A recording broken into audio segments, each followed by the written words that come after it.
They're difficult to avoid and can cause a lot of damage to your vehicle.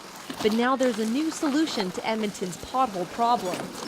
Hugh Donovan is an engineer with the city's transportation services and has developed a recipe to create more resilient roads.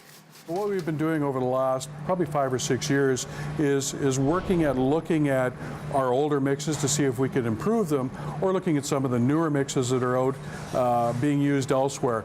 And could we take our aggregates and our oils, produce these new mixes to give us a better performing asphalt? The new pavement mixture is structured to adapt to Edmonton's unpredictable climate. We do full testing on all our samples, including rut testing and what we call a TSR.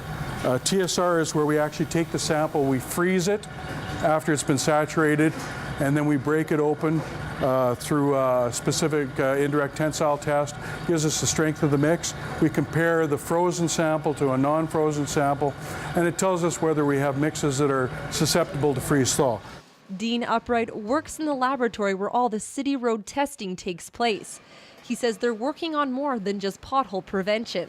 It's not just a pothole problem, it's the base problem too. If there's a base problem, you're gonna have the best asphalt in the world, but if the base is too soft or whatever, and you put down a good asphalt, or everything underneath doesn't hold, it's not gonna hold either.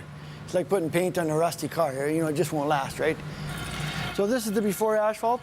When we bring in the fresh asphalt, we mix it up, then we put it in a basket, which goes in an oven that burns at 538 degrees Celsius, and this is the after. Once the oil is burnt off, you're left with just the sand and the gravel. So we can do a sieve analysis and a grading on it. The new asphalt has already been used on major roads such as Yellowhead Trail and the White Mud. So far, it's proven to be more durable than previous road mixtures. So we've got here some samples. These are core samples where we've tested these, again in a TSR. We had very low numbers. Here's a mix that we produced in the lab as part of our trials. This one passed.